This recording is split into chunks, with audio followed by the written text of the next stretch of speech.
Halo sahabat Nano, pada video kali ini kita akan membahas mengenai nanomaterial berbasis logam. Pada video sebelumnya kita sudah mengetahui bahwa terdapat banyak jenis nanomaterial dan salah satunya itu jika diklasifikasikan berdasarkan jenis penyusunnya ada yang namanya nanomaterial berbasis logam. Nanomaterial berbasis logam pun ada bermacam-macam, ada yang berbasis logam murni, kemudian ada yang berbasis oksida logam, dan oksida semilogam. Nah, pada video kali ini kita akan khusus membahas mengenai nanomaterial berbasis logam.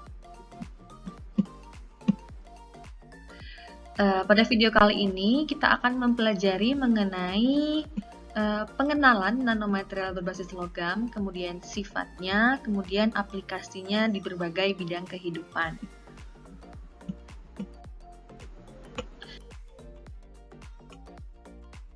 Selanjutnya, nanopartikel logam biasanya didefinisikan sebagai partikel atom logam dengan diameter antara 1 nanometer hingga sekitar beberapa ratus nanometer.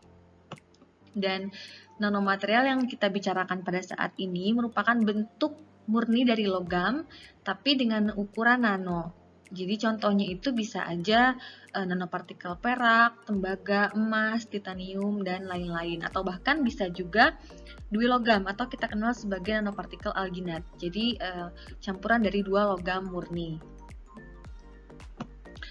Kemudian nanopartikel logam pun itu bentuknya bisa macam-macam. Jadi di video sebelumnya kita sudah bahas bahwa ada beberapa bentuk nanomaterial berdasarkan struktur dan dimensinya. Jadi ada yang bisa bentuknya kristal, kemudian nanorod, nanotube, kawat nano, dan lain-lain.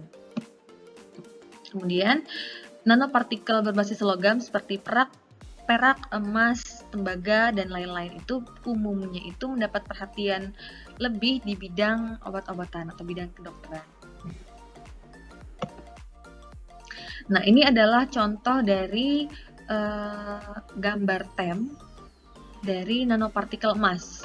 Jadi dilihat di sini bahwa ada beberapa gambar ya yang menunjukkan perbedaan ukuran, perbedaan diameter dari nanopartikel emas itu sendiri. Nah, ini mereka berbeda karena apa? Tentu saja berbeda karena perbedaan pada saat proses sintesisnya atau mungkin menggunakan teknik yang berbeda atau divariasikan waktu atau komposisi dari partikel emasnya. Kemudian sifat nanomaterial berbasis logam. Yang pertama, reaktivitas. Seperti yang kita tahu ya bahwa kan nanopartikel itu memiliki luas permukaan yang sangat besar. Jadi semakin kecil itu luas permukaannya meningkat tajam. Ini adalah gambar dari pertama adalah penurunan skala ukuran bulk material ke nano. Jadi bulk material ini adalah material mikroskopik dengan skala mikrometer atau lebih. Nah, material ini sebenarnya sangat stabil karena jumlah atom internalnya mengimbangi energi permukaan. Nah, jadi ini ada, kalau dilihat dengan jelas, ada garis putus-putus, ada panah merah-merah, itu tuh menunjukkan energi internal dan energi permukaan. Jadi dilihat pada gambar B, itu mengilustrasikan fenomena di mana material bulk di permukaannya itu ada garis putus-putus yang mewakili atom-atom yang tidak ada dan telah dihubungkan oleh atom-atom permukaan yang mempromosikan peningkatan tingkat energi dalam atom-atom ini. Nah, perlu kita ingat bahwa atom-atom dalam bulk material ini berjarak lebih jauh satu sama lain. Dan ketika atom-atom internal semakin dekat dengan atom-atom permukaan, maka atom-atom tadi menjadi semakin dekat satu sama lain dan akan mengimbangi energi permukaan. Sementara itu di gambar C, ini mengilustrasikan permukaan nanomaterial. Nah, jumlah atom yang tidak ada atau disimbolkan dengan garis putus-putus itu menunjukkan jumlahnya itu lebih tinggi dibandingkan daripada material dalam bentuk bulk. Nah, akibatnya energi permukaannya akan jauh lebih tinggi. Nah, berbeda dengan material bulk, nanomaterial ini memiliki lebih sedikit jumlah atomnya, sehingga jarak atom menjadi lebih dekat satu sama lain, sehingga tidak cukup atom yang ada untuk mengimbangi energi permukaan dan akan berdampak pada meningkatnya energi total dalam nanopartikel. Nah, pada akhirnya fenomena itu menyebabkan nanopartikel ini menjadi lebih reaktif dibandingkan dengan material bulknya, dan hal itu dimanfaatkan untuk berbagai bidang nanti. Selanjutnya, sifat katalitik. Nah, meningkatnya reaktivitas tadi yang sudah dijelaskan pada slide sebelumnya, itu akan berpengaruh kepada sifat katalitiknya. Jadi contohnya ini, ada tembaga, jadi ada karbon monoksida, itu tuh biasanya bisa menempel di permukaan tembaga ya. Dan karbon monoksida itu bisa dihilangkan atau didesorpsi pada suhu sekitar 250 Kelvin. Namun kalau tembaganya ini kita rubah jadi bentuk nanopartikel, si karbon monoksida ini baru bisa lepas pada suhu yang lebih tinggi. Kemudian sifat magnetik. Nah, penurunan diameter dari partikel logam ini memberikan penurunan yang luar biasa terhadap kerentanan magnetiknya. Akan tetapi hal ini nih baru benar-benar terjadi hanya jika ukuran partikel logamnya itu lebih kecil dari 3 nanometer. Nah, momen magnetik partikel kan dengan ukuran lebih dari 3 nanometer itu akan bertambah dengan bertambahnya ukuran partikel. Nah, bagaimana menjelaskan fenomena ini? Nah, hal ini dapat dijelaskan karena efek korelasi putaran khusus yang analog dengan aturan Hahn dalam struktur atom. Nah, aturan Hahn ini seperti korelasi putaran sangat berhubungan dengan tingkat energi pada kulit terluar atau pada permukaan. Nah, efek korelasi putaran ini nggak bisa diterapkan dalam partikel yang berukuran besar atau dikatakan lebih dari 3 nanometer karena permukaan itu menjadi kurang penting dibandingkan dengan volume. Selanjutnya, ini adalah contoh nanopartikel logam yang paling sering dimanfaatkan di berbagai bidang. Ini adalah gambar TEM dari nanopartikel perak. Jadi seperti yang sudah dijelaskan sebelumnya, bentuknya itu bisa macam-macam. Ini ada bisa bentuk kawat, bentuk fiber, kemudian bentuk bunga ya pada gambar H ini. Kemudian bisa bentuk sphere, nanosfer seperti gambar G. Kemudian gambar D ini nanofiber, dan ini ada nanocube. Itu jadi bisa macam-macam tergantung cara sintesisnya. Kemudian di slide selanjutnya menunjukkan perbedaan dari sifat optik dari nanopartikel perak.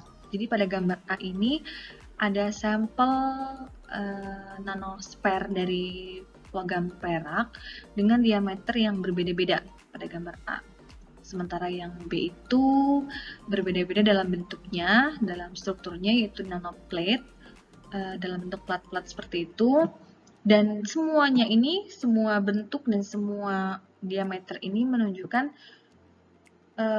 sifat yang berbeda-beda. Jadi melalui penyinaran sinar tampak, larutan dalam wadah sampel ini menampilkan warna yang berbeda-beda. Selanjutnya, aplikasi nanomaterial berbasis logam. Secara umum, material nanopartikel ini telah dipelajari di berbagai bidang, termasuk bidang elektronik, optik, sensor, keramik, pewarna, medis, dan katalisis. Sementara itu, untuk nanopartikel semikonduktor itu lebih sering digunakan sebagai solar cell, kemudian perangkat komputer, dan untuk produksi listrik atau fotovoltaik. Kemudian untuk teknologi medis pun itu sangat sering digunakan ya, seperti yang dikatakan tadi bahwa nanopartikel perak biasanya yang digunakan untuk aplikasi medis. Nah, kelebihannya apa memangnya?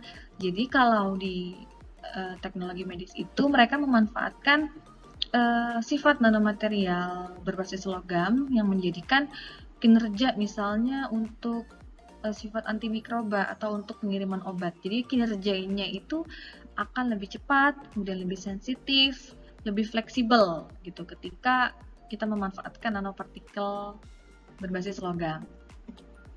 Nah, untuk aplikasi spesifiknya, nanopartikel perak kan tadi terbukti paling sering dimanfaatkan. Mengapa?